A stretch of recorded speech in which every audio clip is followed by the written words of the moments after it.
Hello and welcome to this week's episode of the Duskmourn Chronicles. We are making progress with history, apparently. Anyway, to give us a recap of what happened last week, it is none other than number 1. Oh, that's me. Is it me? It's me. It is me. What happened last week? There was a lot of research that went on. There was a beautiful song that was sung and nearly brought a tear to everybody's eye.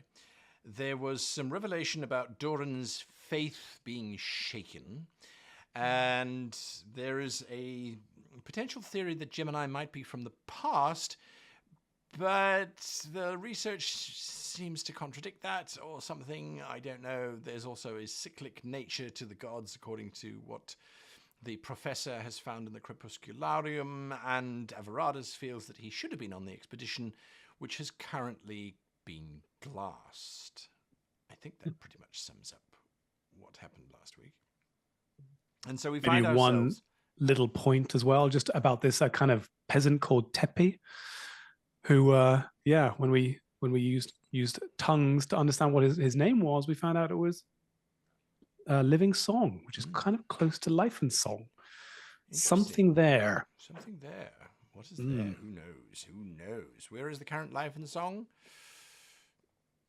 Religious city. Valenhold, that is correct. In the crypts of Valenhold, and it can only be accessed by a king of Brunei.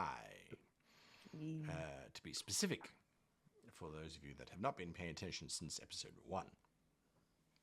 Right, so we find ourselves at the end of a long rest, I believe. Is that correct? So what, did we find out about Kelly's heroes all dying and just go? Oh yes, you probably didn't go into a long rest immediately. We might not. I mean, have I don't know. I mean, we needed one, but I don't know what we're gonna do. I mean, I thought that as we were kind of researching and sending the guys off to do their reconnoiter, that was kind of like a long rest. Is that? No. Can that count as one? It doesn't No. If we're just reading, that's not a long. Yeah. You got to actually rest. I read in bed, so yes, but do you? Don't read while you're unconscious, sunshine. Yeah, we better try and help them. So I did send Saul with them. Yeah. Did anybody else hear gunfire? I did Yes. just hear that. What the F was that? No. Is Not that here. the dragon? didn't hear it on my side. It's Kelly's heroes returning fire. Yeah. Apparently. Anyway, all right. Well, there we go. Well, okay, There good it luck was wherever again. you are, guy. That's it again. Yeah. Yeah. Is that not someone rolling their dice in D&D Beyond and having that kind of weird sound effect? No. No. Scott. I don't hear it, so I don't know what's happening, and I'm not doing anything. Well, So I'm in the unless there's- Is countryside. someone in the middle of Czech smashing Republic. a cast like a corrugated iron thing, maybe, or just like lifting up a? Oh, sorry. Yeah, that was me. garage. I was just smashing my corrugated iron Yeah. sheet. It's a tick I have. That's Yeah. what it sounds like Shut from up. here. That combined with like a rocket. It does. Yes. Okay. I hope you're not under attack. Indeed. Yeah. The Russians. Okay. Anyway. All right. Well, whatever. If Bristol goes down on a map, then I'll be the first to tell you. Great. You're probably the only one who cares too. Oh dear. Suits you, sir. Oh, Oh, suits you. yeah, yes. Bristol and I did not see eye to eye. Anyway, right. So, what is your plan for Kelly? So we want to check through Saul's eyes to see what the current state of play is with poor old Kelly's hero. So Saul is flying for his life in terror, and it looks as if of the crack team, you can see Kelly, Big Jotep, Colster, and Moritati. They are the only 3 that you can see, 4, sorry, that you can see. And they are currently sneaking their way as quietly as possible down a very small passage. Okay. So they seem to be out of immediate danger. Correct. Can I get Saul to try and give me a sense of his path, how he got to where he is, so that I can follow it? Oh, you get I mean, I have a rough idea because I know it's down below. yes, Not lots through the of clairvoyance spell. stairs. Okay. And then several quite long passages with sand, and Saul gives you, because he doesn't communicate with you, does he? While you're No, seeing no, through him, no. you're sort of getting his emotions and impressions. Saul seems to think fondly of the corridor as a sort of a takeout place, fast food joint. Yeah, lots of insects. Right. Right. Yeah. Cool. So we're gonna have to crawl through some spiders or something. All right. So I suggest we see if we can rescue these guys. Well, Yep. does it seem though if they're sneaking at the moment, they Hmm. might be on their way back to us anyway? Yeah, but in case they get caught by this whatever's pursuing them. But perhaps if we're going in, we may make things worse. I think we should help them if they need it, but it sounded like potentially they didn't. Do we have any way of contacting them to find out if they do need us? Yes, I can cast Ascending and Hmm. speak to Kelly. But Okay. if we know that they're on their way back to us, at least we can meet them on the way and maybe I think we provide some should. healing. Absolutely, yes, but we're still very much in need of rest, and before we throw ourselves into the situation and get us all dead, perhaps we should, yes, do check in. Shall I cast Ascending then? I'm happy Yeah. to do that. Yeah.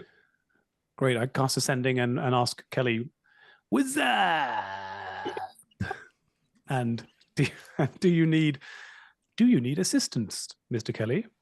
You've entered a 90s timeline. That I don't Yeah, think- I mean, last episode we had Twenzo, and now we've got Yeah. that. Have you been hanging out with 40-year-olds? I'm blaming, and I tell you, if they listen to this, then they can hit me up. I'm blaming the podcast Androids and Aliens, which is a Pathfinder podcast I'm listening to currently. A bunch of American dudes, and they're really funny, and a Swedish lady, and they come up with all this bullshit. So I'm ripping off some of that. Sorry, guys, but you're really funny. Love it. Oh, there you go. Natural Twenzo. Okay. The response that you get back from Kelly is that Moritati is severely injured. They are making their way back to you. Situation is dire. When I sent the message, I would have asked, are they being pursued? Would be part No, of they're the not being question. pursued. So I'll tell the others, but they're not being pursued. But Moritati is in trouble. So Doran is going to rush out towards Moritati and try and meet them and try and aid them if he can. Anybody I think else we should going? all go. Let's not split the party. Let's all go. Yeah, let's stay together. Godfrey's putting all the scrolls away. Yeah, pouring them back into the bag of holding. I got one. Yeah. Okay, wonderful. So Sweet. you basically following the path that Saul kind of remembers and that you can see. It's not too difficult. Kelly and his men basically started descending some stairs because Godfrey, you'd indicated below. And the stairs are very wide and very impressive. And there is writing on the walls in the Sagetti script, which is speaking about this great Pharos and of Telset, basically. But also it talks about Rassices as this beloved creature of Telset. And it then goes on to say that Telset the Ninth took after his father in terms of hating people that were smarter than him. And the advice was always to hold your tongue around Telset. And so the warning is, if you think you are smarter than the Pharos Telset, go no further. for his awesomeness will destroy you. That's one of the warnings that's written on the walls. There's warnings about don't stand in the same place for too long.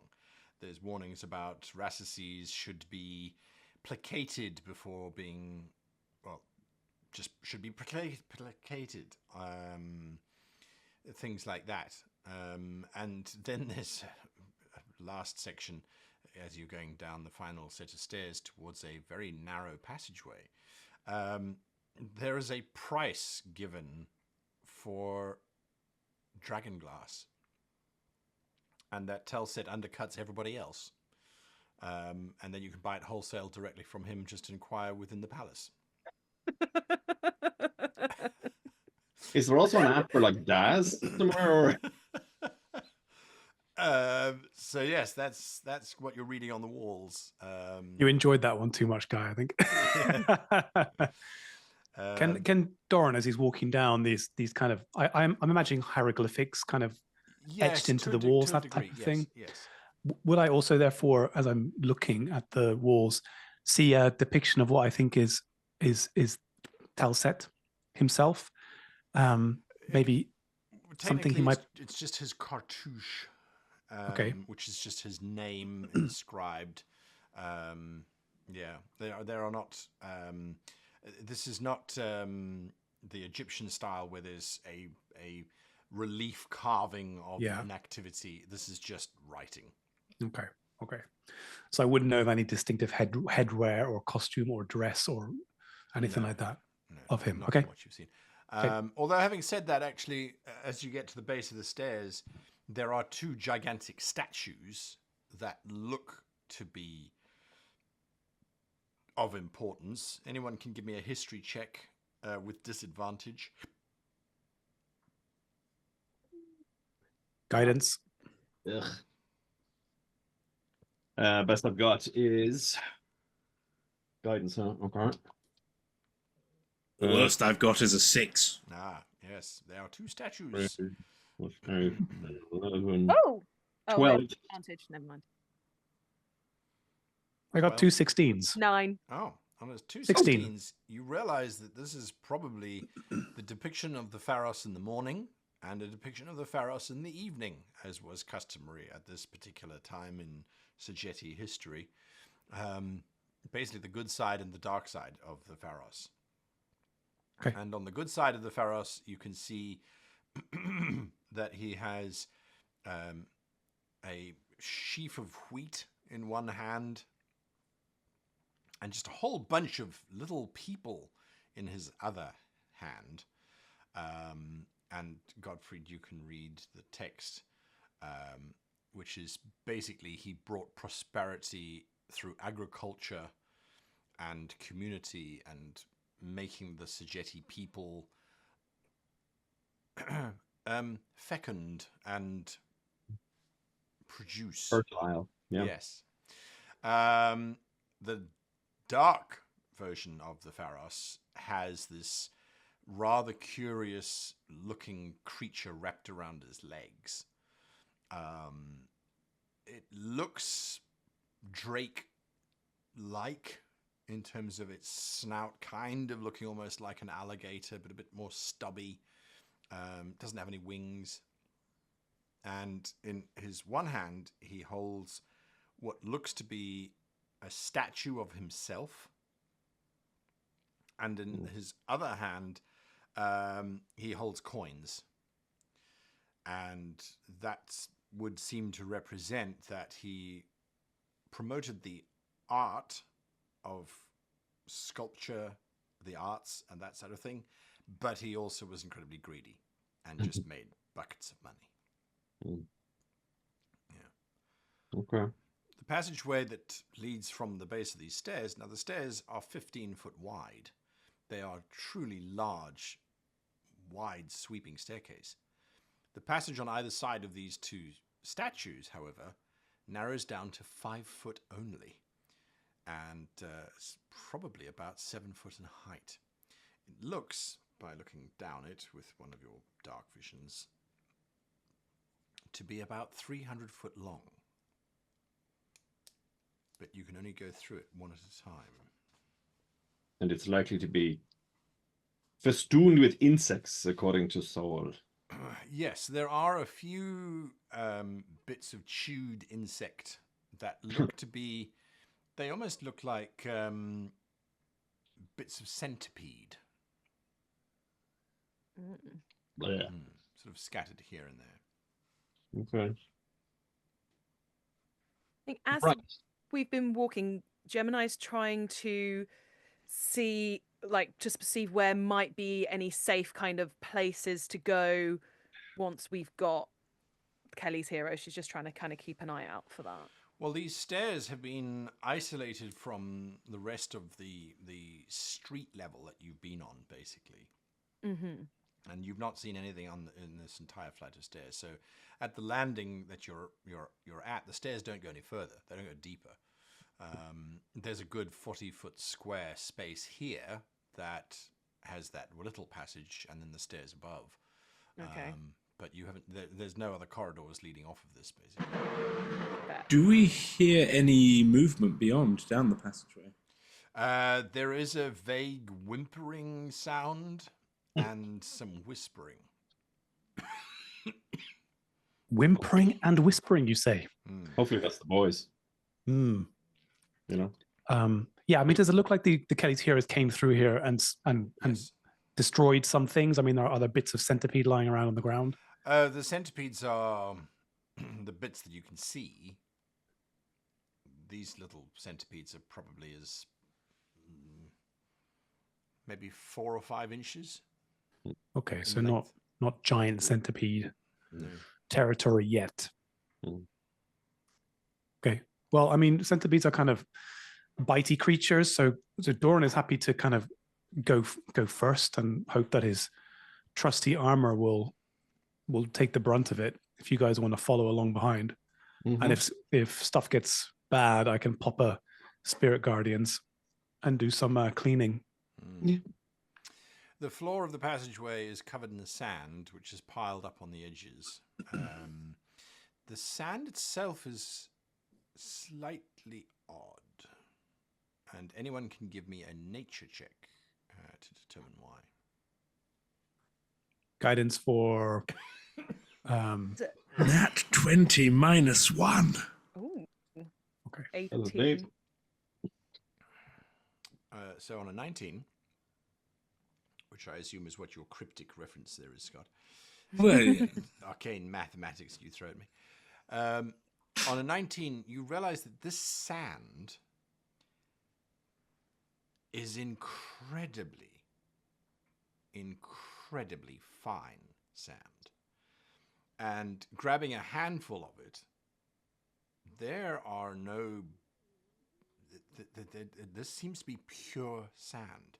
There aren't little bits of dust in here. There's no little rocks and things. This is unlike the sand that literally you turn around and you scrape a handful of sand off of the stairs. That's got particulates in it. It's got bits of dust in it. It's got little rocks in it. There's contaminants. The sand in this passageway is refined sand. It's pure sand. This sand seems fairly consistent with our theory of a glass dragon.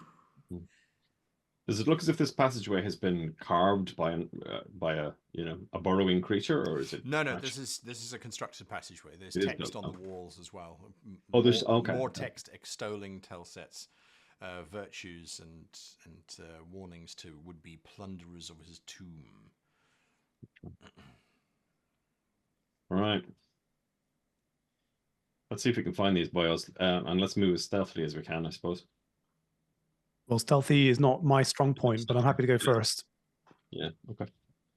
So Doran's going to slowly move down the corridor first. Okay, who's next? Like, does it look like the sand is like giving too much way under his feet or anything like that? No, Is it- as he's stepping, it's definitely moving aside. Yeah. It's still more sand underneath. And when he lifts his foot away, the tracks fill up with sand very, very quickly. This is very fine sand. Okay. But he doesn't sink in too deep. You just can't see the floor. Yeah. right? I think Gemini's quite apprehensive about all getting into a tiny tunnel when we're trying to save people and possibly getting stuck, but seems like that's what everyone wants to do, so she's going to very cautiously go in behind Doran, but she's trying to leave enough space so that, should we all have to run backwards, it's more possible. Okay. Tell you what, maybe I'll stand here and guard the rear. Good idea, Varadis. Doran's thinking here is that he's pretty small and light. He's not light. He's wearing big heavy armor, but he can fly in case his foot starts to sink into a sinkhole. Because I think I remember an earlier description about someone falling into the sea of sand. Oh yes. It would strip the flesh from their bones. Absolutely. So Doran is conscious about that, and I don't have a 10-foot pole on me. That's the wrong edition of D&D. But I'm going to take out my mace. I do actually have a mace, even though I don't really use it. And I'm going to lean forward and kind of gently poke the floor in front of me as I'm moving along to see if it will sink into the floor in front of me. Sure thing. I'm going to leave a long gap between me and Gemini. I don't particularly want to go down this corridor at all. All right. But I want to keep. Are we saying so, Gemini? You're leaving 10 feet between you and Doran? Say so. Okay. Stay back, Gemini. Let me test it first. 20 feet, Gottfried? If I can keep an eye on both Everardus behind me and Gemini in front of me, that'd be perfect. Well, if Everardus, you are staying at the entrance, is that correct? Yeah, he is. I am, unless called for. Yes. So that you think would be possible, Gottfried, up until you're about 150 feet into the corridor. Then you wouldn't be able to see Everardus necessarily. Okay. Yeah. Well, I'll stay within sight of Gemini, maybe 20 feet from Gemini, and leave Everardus behind. All right. Splitter. So, your first 100 feet. Would you please give me a dexterity saving throw, Doran? Yeah, sure. 21. Very nice. You are 100 feet into this passageway. Nothing has happened. The floor still seems, as you push your mace into it, you hear every now and again a sort of a clinky scrape, which means you must have hit the bottom. Nothing seems to have dislodged your footfalls. Every cautious step you take onto the sand, it slips slightly, but it holds. My footing. Okay. So do I get the sense that this is really quite slippery sand? If this were to, if you were to come across this as a sand dune, yes, you would probably slide down it very, very quickly. Okay. And would find no purchase whatsoever. So in that case, I'm really preparing at the right moment in this kind of darkness. I assume it's dark in this corridor to activate my step of the night. Okay. All right. Next 100 feet. Give me another dexterity saving throw, please. Okay. After all these years, I still want to call it a reflex saving throw. 15. That's how good that system was. 15. All right. So you are 200 feet down this corridor. So that's Doran. 10 feet behind you is Gemini, and 20 feet behind Gemini is Gottfried, and then Everardus is right at the front. So, Doran, as you are pushing down with your mace, you get the familiar clink. And it's solid, and then it seems to sink in ever so slightly. Oops. Now, you said you were prepared to do something. So as soon as I have this ability called Steps of the Night. So as a bonus action, when I'm in dim light or darkness, Yes.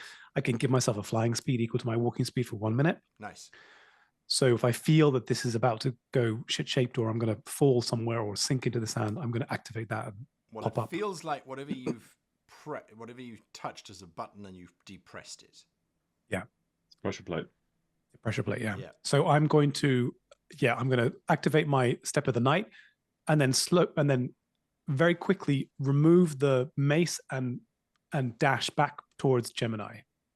All right. 10 feet. As you are dashing back towards Gemini, you're seeing Doran flying back towards you.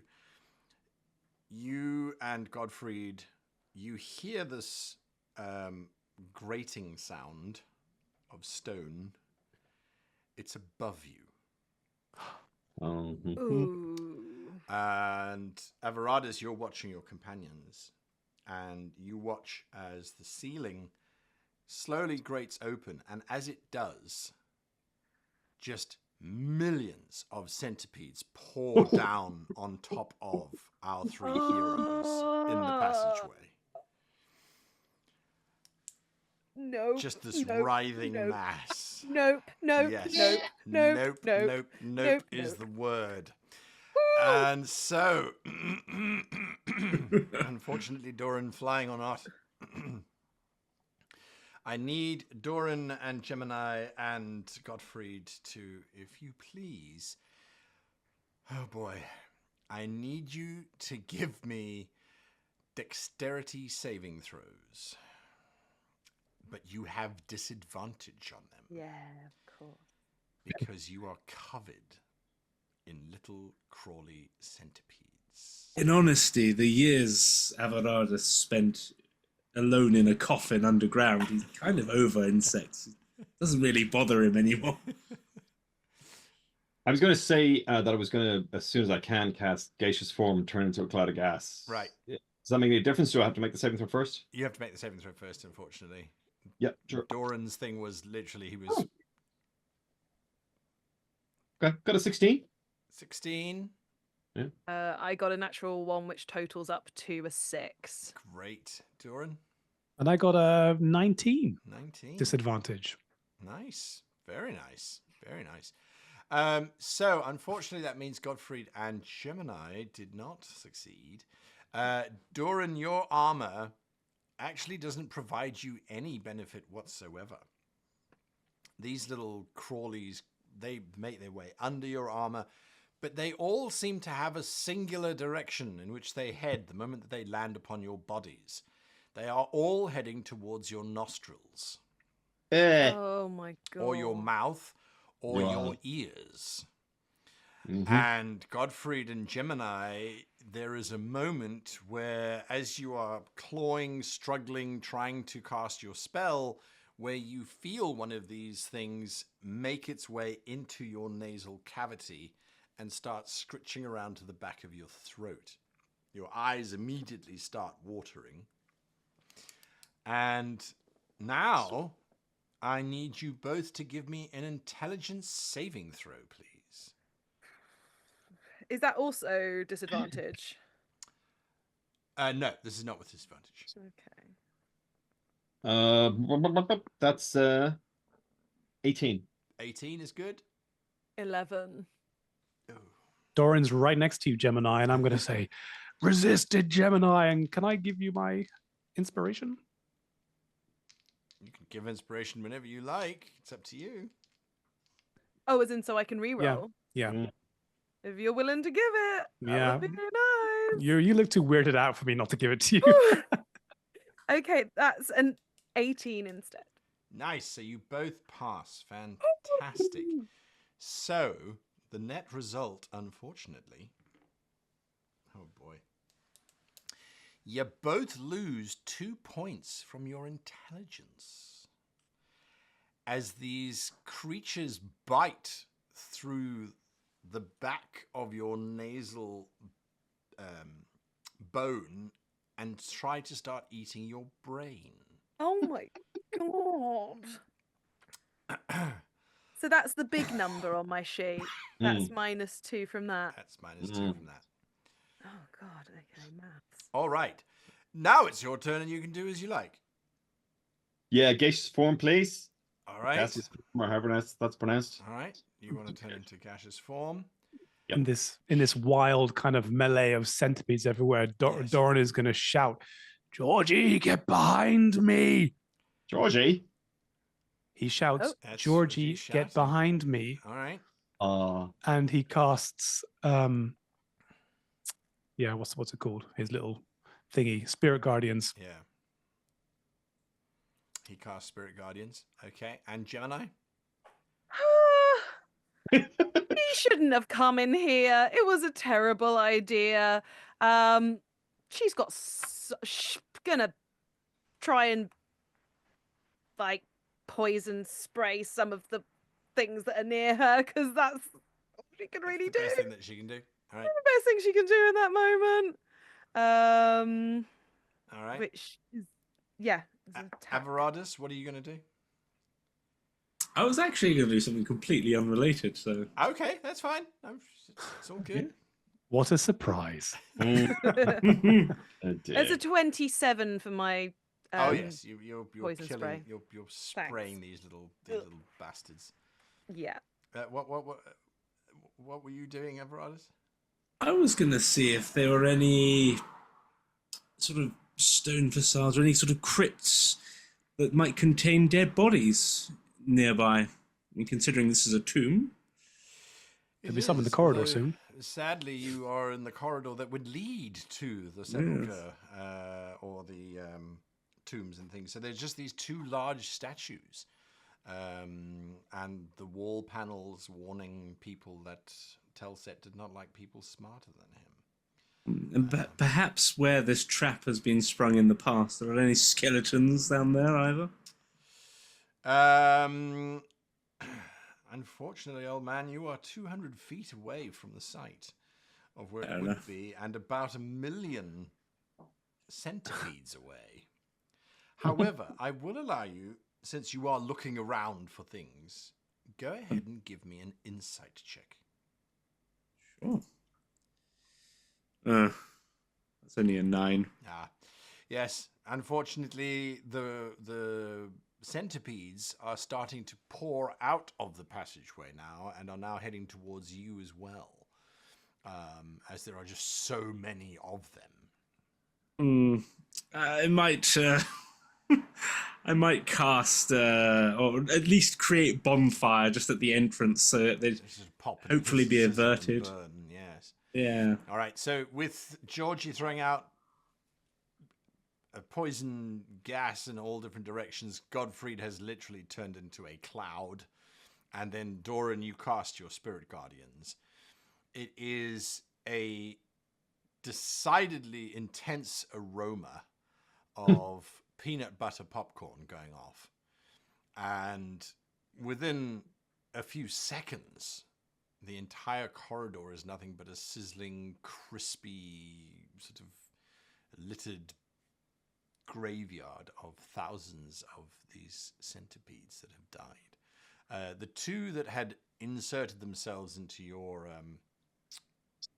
nasal passages, they did their damage, and because you passed your saving throw, you ejected them. You basically sneezed them out, or in your case, Godfrey, you just turned into gas. So there is that. There are one or two that are still alive, but on an individual basis, you can literally just stand on them, and they perish. Blech. The Well, that was corridor fun. is once again empty, except for the three of you. I am feeling Now that the danger is past, lightheaded. now there's no longer any danger. I'll casually saunter up on very crunchy footsteps. Yes, you will indeed. Very good. Yeah, that was rather exciting for you. Huh? The ceiling has closed up again, by the way. Doran will turn to Gemini and just brush some kind of centipede carapace off your Yes. jacket and turn to you and Gemini, are you okay? Are you hurt? I feel weird, to be quite honest. My brain feels funny. Why? How did that happen? What was the reason? I think it was a trap in the corridor. You saw me pressing it, didn't you? And Okay, then this- so if we press things, what set it off? Was it the pressing or was it the releasing? the pressing started it and the releasing set it off. Right. So we need to not do that again. Maybe we need to run as quickly as possible through the rest. And looking up, Guy, do I see that this was one section of the corridor that opened up? And whole are there corridor more? opened up. Okay, well, it seems to me like until this toilet bowl fills up again with centipedes, I think we can we can rush out, hopefully. Okay. That's what Doran will say. Follow me, friends, quickly. Through. Doran the floating. Yes. So you Oh. fly. Godfrey's also floating. He's a floater. Yes, but Godfrey, your movement is what, 10 feet around, isn't it? Very, very slow, but I'm going to stay in this form for a little bit because I did not care for that. So Avarados, can you basically, waft Gottfried along? Yeah, I'm gonna walk through like a fine mist. That I'll wait. just don't breathe deeply. Pick me up. Yeah. Dear, all right.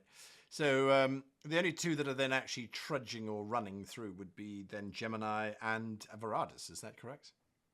Yes. All right, fantastic. And are you just running the last 100 feet? Oh, that's what he told me to do, and I feel weird now, so I'm just going to listen to what he's told me to do.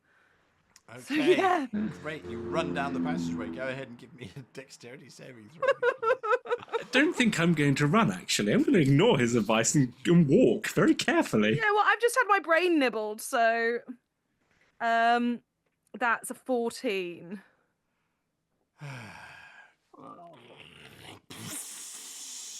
Scorpion, centipedes again flood through, and I will need Doran and Gemini and Avarados this time. To give me dexterity saving throws, please. Oh, can I just clarify? Because I thought when I asked you if the whole corridor had opened up, you said yes, it had all opened up. So Yes, and then I said the ceiling closed again. oh, okay, so just refilled with centipedes. You Wonderful. said you were the one who said hopefully the flush refills, assuming that that's how it works. I did make that assumption. Yeah. And I Got a very never powerful said anything. centipede pump. Right. So what am I doing? Its sister in Dexterity it. saving throws. And An 18, please and thank you. Oh, very good. 10. Oh dear. 12. Oh dear. All right, both of you, please give me intelligence saving throws. As again, you are.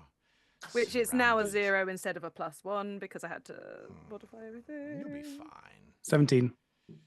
16. You're both fine in terms of that. Okay. But you both lose 1 point of intelligence. Another one.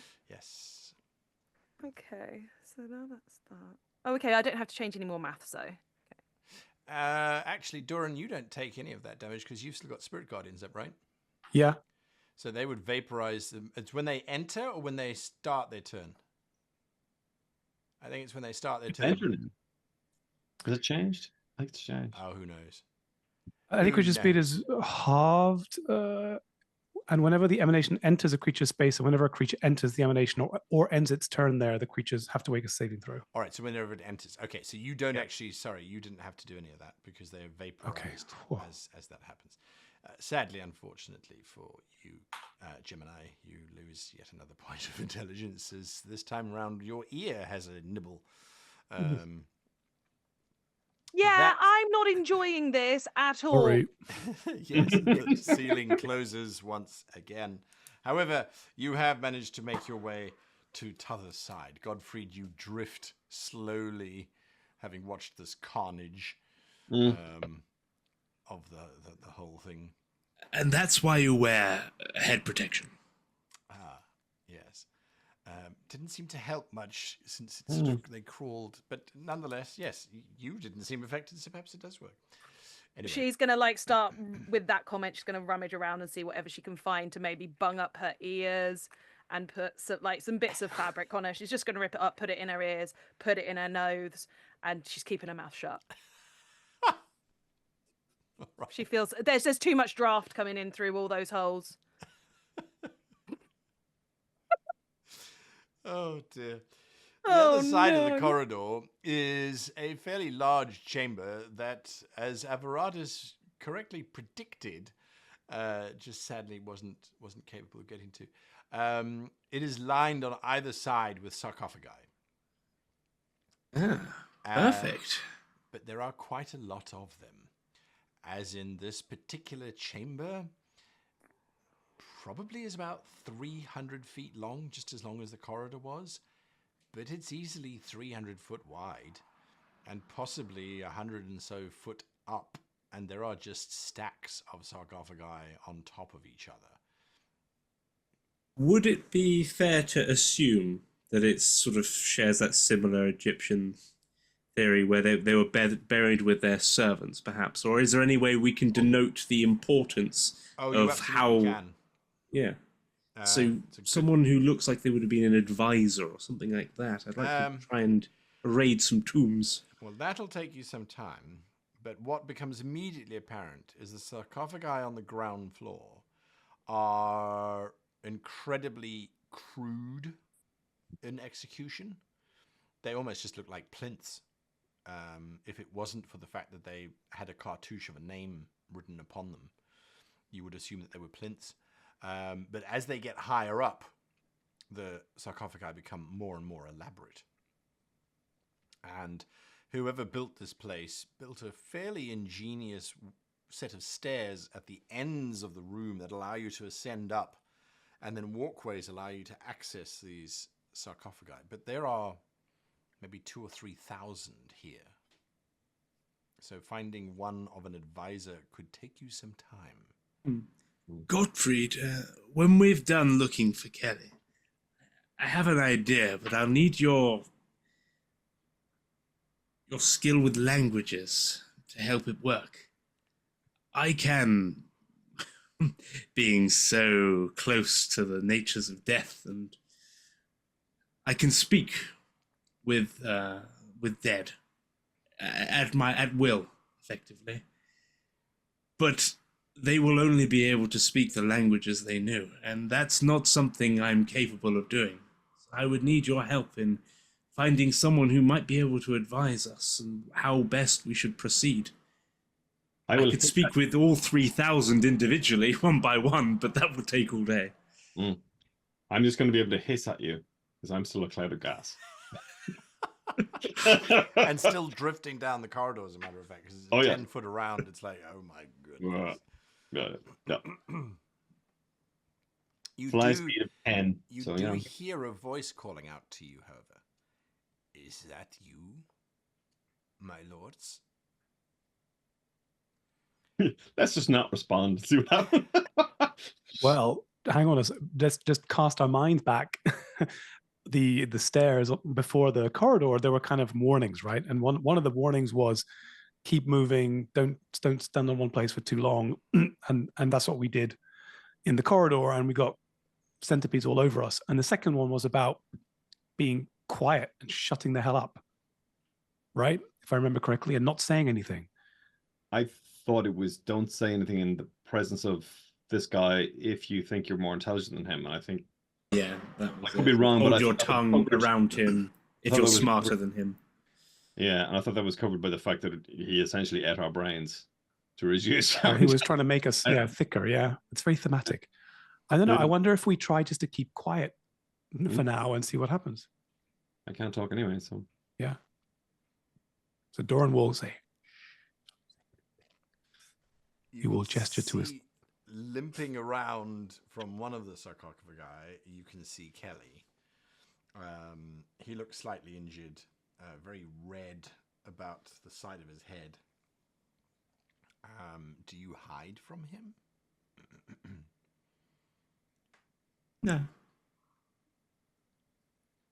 No. Yeah, let's stand, but I would not say anything. I'll stand in the middle where I am. And My lords, you should not have come. We were trying to get back to you to report what we have found. It is not safe to proceed. Doran's not going to say anything, and he's gonna walk towards this character. And can I get a bit more of a description from him, Guy? Is he obviously undead? Is it a kind of a mummy type thing? No, it's Kelly. It's Kelly. Kelly. Oh, sorry. We've come to save. You must think I'm fucking bonkers. I thought you Well, thought yeah, a it little may bit. be fusion or something. Yeah. You must think I am mad. a little bit. I mean, I leave this it over was- to you. It was weird that you were looking at Kelly and just not talking. And I was like, okay, well, Kelly's now starting to think maybe you're apparitions. Oh, sorry. Okay. So someone else take over because I just made a tip myself. I'm going to say mist form, so it's got to be. I'm gonna look up at the ceiling and see if it looks the same sort of ceiling as it was It's in the so far up, corridor. it's dark, you can't see it. Okay, she's gonna Guess take that the... leaves She takes the all ears out, talking. but she leaves the noses up. The little plugs. We came to heal you. I see that you did not avoid the traps in the corridor. Nope. I do not feel like myself. In which case, I would humbly request that your healing magics be turned upon our own healer. Maritarti has not done well. Take me to him, Kelly. I'll heal him. He literally takes you around to the side of the sarcophagi. You can see that him, Big Jotep, Colster, and Moritati are sort of cowering behind this sarcophagus. And Moritati looks up at you, and he's covered in sweat. And his whole face is just, it's brilliant red with these sort of bubbled boils all over it. And his shoulder and his right arm is completely encased in this liquid, well, it's solid now, glass. And you can see the skin inside the glass is all black. Kind of crispy looking. He can barely say anything. Kelly himself, you can see his shoulder's got a lump of this glass sort of buried in it. Colster is not looking good either. Big Jotep, also burn marks all over the place. Okay. So I'm going to give Kelly a potion of greater healing for him and Jotep. And I'm going to cast, so they each have that, which is 4d4 plus 4, I think. Very good. Thank you. And then at third I level... also have one to give. I can add to that. I've got more than one, but I'll give one. Yep. And then at third level, I'm going to cast Cure Wounds on Moritati, which is 68 plus 4. Well, the Cure Wounds might help, but the glass is a problem. Does it bestow a condition, Guy? Is he paralyzed in some way because of this? Yeah, it is. It's heavy. The whole thing is quite heavy. Okay. And it's still warm to the touch. You think he's still being cooked? Oh. Do I get the impression that a spell like Lesser Restoration would heal this, or that would not be effective? Lesser Restoration would heal the flesh, but if the glass is still hot, the healed flesh will just start cooking again. Okay. I wonder if my affinity for medicine and sharp knives and implements might come in handy. I could start cutting away the area, and then you can, you can apply your magics to it. I mean, I've got a +8 medicine, so I'm happy to help you or run. Okay. That's a 24. Assessing the patient, you must remove this glass first before you do anything else. The challenge is, how do you remove the glass? You could just scalpel hit it, and shatter it, but then there's a risk that it actually shatters into the patient, causing more damage. Cutting it with a scalpel is literally like taking a knife and sliding it across a plate of glass. Completely ineffective. I was thinking perhaps cutting the flesh beneath and removing. Just amputate the entire arm and most of his chest. Don't do that. It's... Could we not simultaneously smash the glass and cure him at the same time, and try and do it as quickly as possible so it limits the damage? You could try. Have some heated implement. Why don't we wrap his arm, something quite solid, and kind of tap on the glass to not shatter it, but just to break it apart so we can then kind of let it fall away so that it doesn't embed itself further. Can we do that? Is that feasible? It's possible. Any other Just ideas? have a note there. think I could assist by trying to keep him calm whilst this is going on, because obviously any extra panic is going to be more moving and it's going to make it harder for everyone. So I think Sure. Jem and I will be working on being calming and trying to like help like calm down his blood pressure, because he must be in a lot of shock. That's a bit of pain, yeah. And so in terms of breaking the glass, once we've wrapped it a little bit, so get a dagger, or even if somebody actually has a chisel, which I doubt, just do a kind of a test on it, clunk, and see if does that hurt him? Does it break the glass? Is there anything weird going on with this glass, you know? Who's going to try and do that? I'd have to be ungaseous to do it. Well, this is going to take a while anyway, so fuck it. Well, I'll tell you what I'll do. So I'll turn back into my corporeal form. Does that restore my intelligence by any chance? No, sadly it doesn't. You suspect that your intelligence loss is more from the trauma than actual brain damage. So possibly just having a nice Sleeping cup it of off. tea and sleeping it off would be your best bet.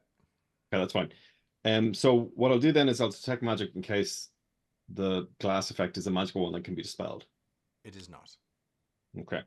Having established that, then I think it probably should be me, because I'm literally I've 8 strength, so I'm not going to be capable of hitting this thing too hard, and I want to do it surgically as possible, you know.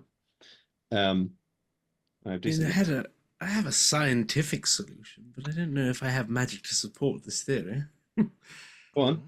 If we created some sort of vacuum, some implosion to pull away the glass rather than exploding it further into him. I have no idea how. Like a black hole?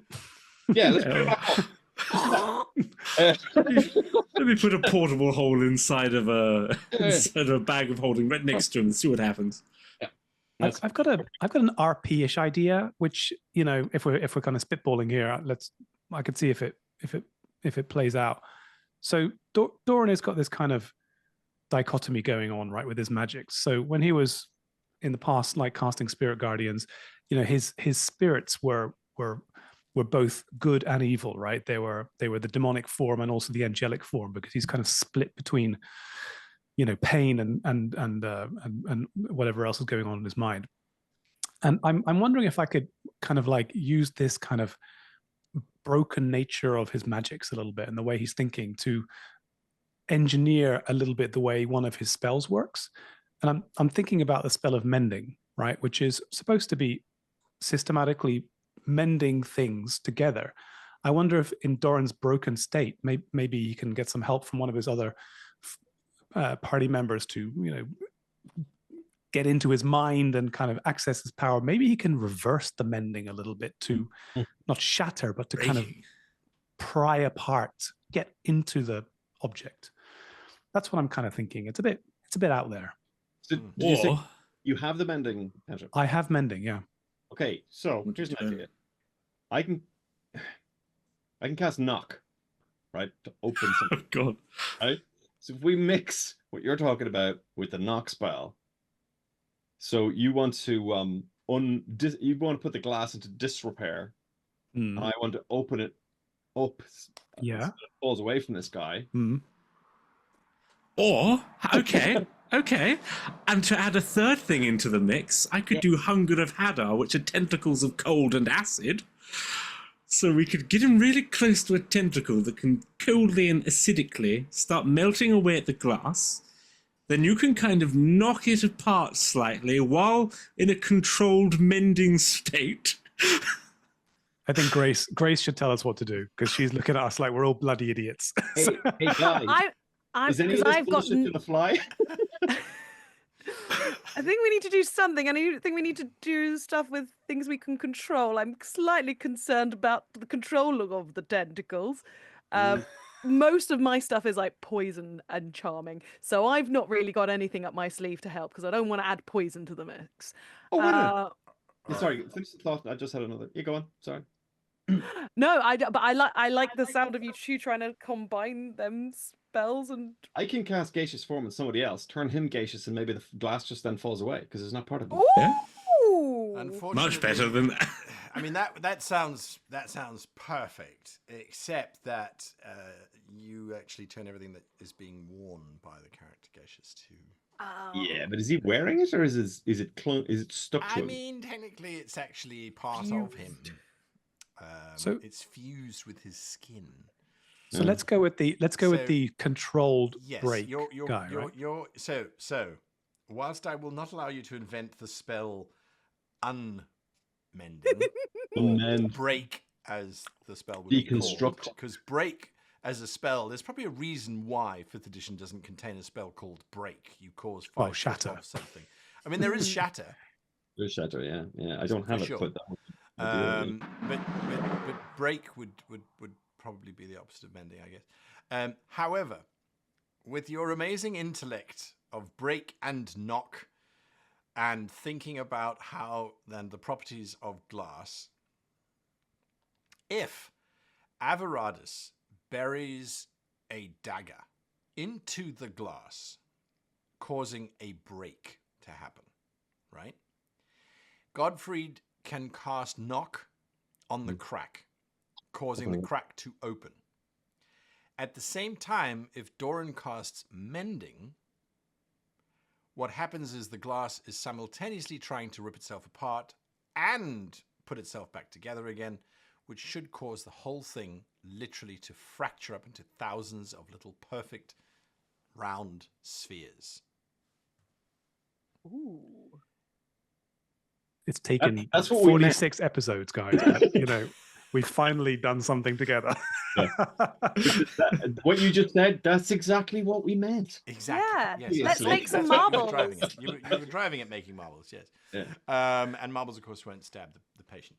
So this is going to require coordination, and this is where Gemini is going to come in. So, Gemini, Rhythm. Yeah. basically for rhythm. Bring the yes. music. Gemini, you may roll 2 d20s Mm-hmm.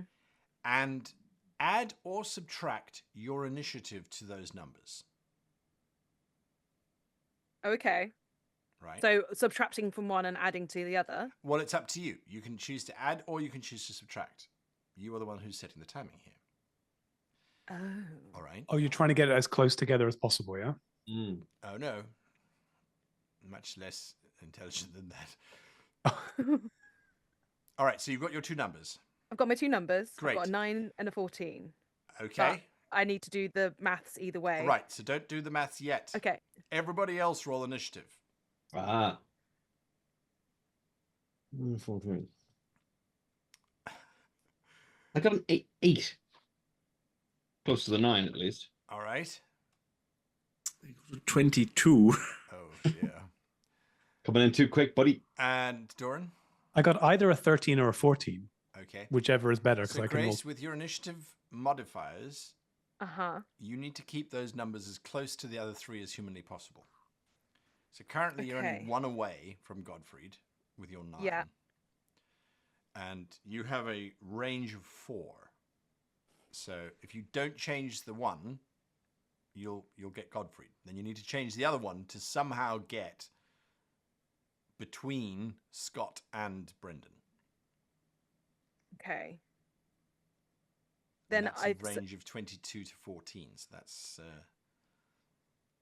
yeah. Well, I've got the 14. So if I add my initiative to that, yes. then that will give me 16, which is a bit more in between That's those 6 two. away from Scott. You need to be 4 away. Why don't you just tell Scott to shut up? You're getting this wrong, buddy. Doesn't work like that. I don't think I fully understand. I mean, can I give her a guidance Of as course you well? It's can. kind of, Absolutely. yeah, so you have a guidance, so just roll a 2 on okay. guidance. And I think a bardic inspiration would be particularly pertinent to something like this. Yeah, could be. That it's musical. Yes. Kind of. Rhythm. So, okay. So I've got my 14. I just rolled a 4 on the D4, Right. and so if I added my 4 to my 14, That gets you that'd be 18, and that would put me Mhm. between Doran and No, not yet. no. So then I add my 2 And that is what you need. Yes? Yes, that. Okay. Right. Good. Okay. So with all of that going down, sorry, I overcomplicated that. My That's fevered my brain. little brain. Anyway. I've had a caterpillar. No, not a caterpillar. Centipede up there. Centipede up there. Yes. So you coordinate, and Avaradus slams down the dagger into the glass. The glass immediately starts cracking, and the professor causes the glass to open up. And at the same time, Doran is mending the glass, turning it into little beads, so that there's no shattering going on whatsoever. And it works perfectly. You end up with 1,000 marbles. They might And actually be. Moritati is now free. You're Free. correct. So- They are glass beads. I will Well- heal him. Sure. level 3, He's- 68 plus Lovely. 4. So he's back on his feet, relatively speaking. On the wall, did not it say that dragon glass is very valuable? It is, Avaradus, and with that going through your mind, these glass beads, when you hold them up and you look at them, it's almost like looking at something that's invisible. They are so pure, so crystal clear, that it is insane. The refracting index inside of it, you feel as if you could see inside Godfrey's brain, even though you're seeing him currently upside down on the inside of the sphere. That's how clear it is. Very expensive jewelry, I would imagine. Yes. I think we should try to formalize what we just did. Yeah. And Let's just go into business. create no, but genuinely between us create a spell that cures this particular effect, because it might turn out to be pretty important if we all get glassed, essentially. So we start working on a knock / message, or sorry, a mending / whatever. Daggering, yeah. Create bead spell, Yes. custom fit for this particular purpose. Moritati, whose arm is unusable until you cast a lesser restoration, by the way. Yeah, he looks at his blackened, crisped arm. He does not think it's a viable business proposal. Yeah, I can see that. But I'm thinking of having a custom cure for anybody who gets glassed by a dragon, essentially, that we invent for ourselves. Your medicine check was high enough to know that if the head of said individual gets glassed, Yeah. This cure won't work. Game over. Mm. Yeah, that makes sense. Yeah. Okay, right. So Moritati Oh, got 26 hit points back, and Nice. I guess he's very useful for us. So I'm going to lesser restoration in him as well. Lovely. And I'll touch him and say, "Have faith, Moritati." I thank you, sir. Gottfried won't see this, but I'm going to empty out some of the scrolls behind one of the sarcophagus so I can put a few of these marbles in. It's a bag of holding, you ponce. Oh, you Yeah, I filled it up. literally with scrolls. filled it to the brim with scrolls for you. We did work out which ones wouldn't be useful, though. That's true.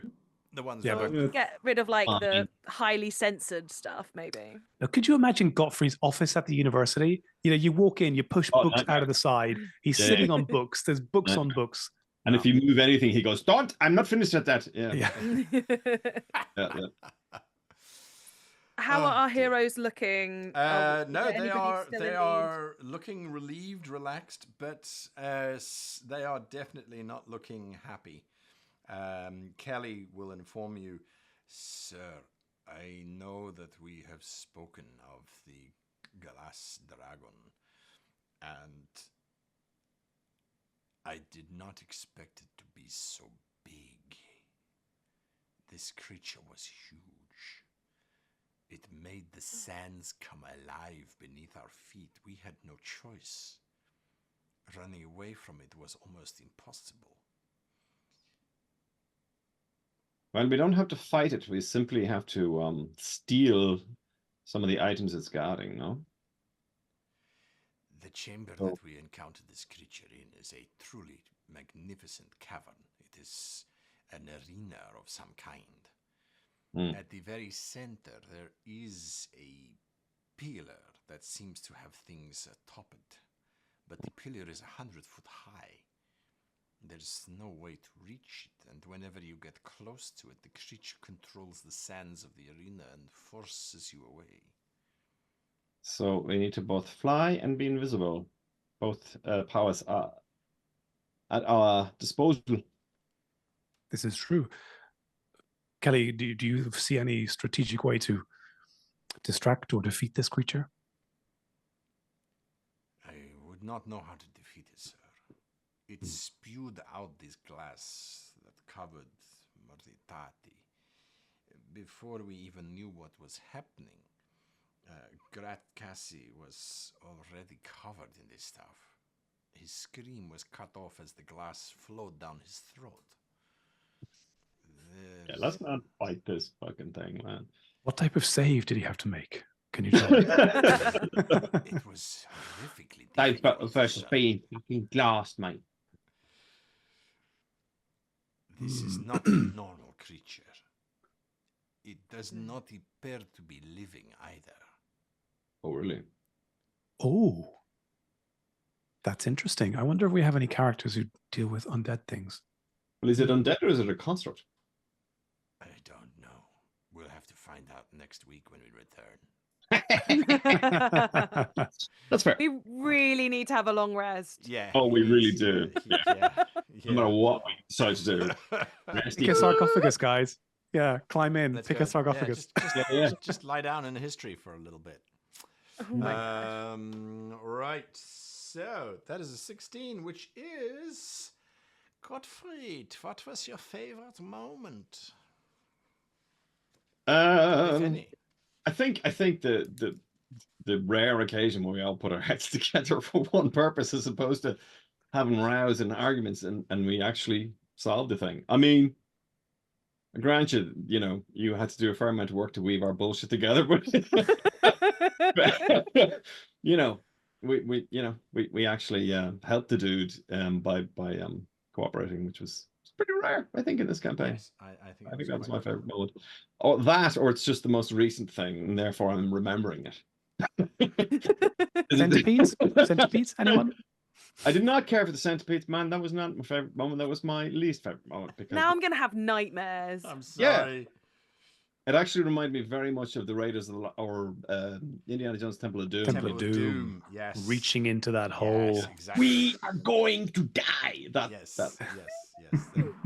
That was very much Disgusting. inspired by that, but also the idea that a trap full of centipedes has been in existence for several thousand years.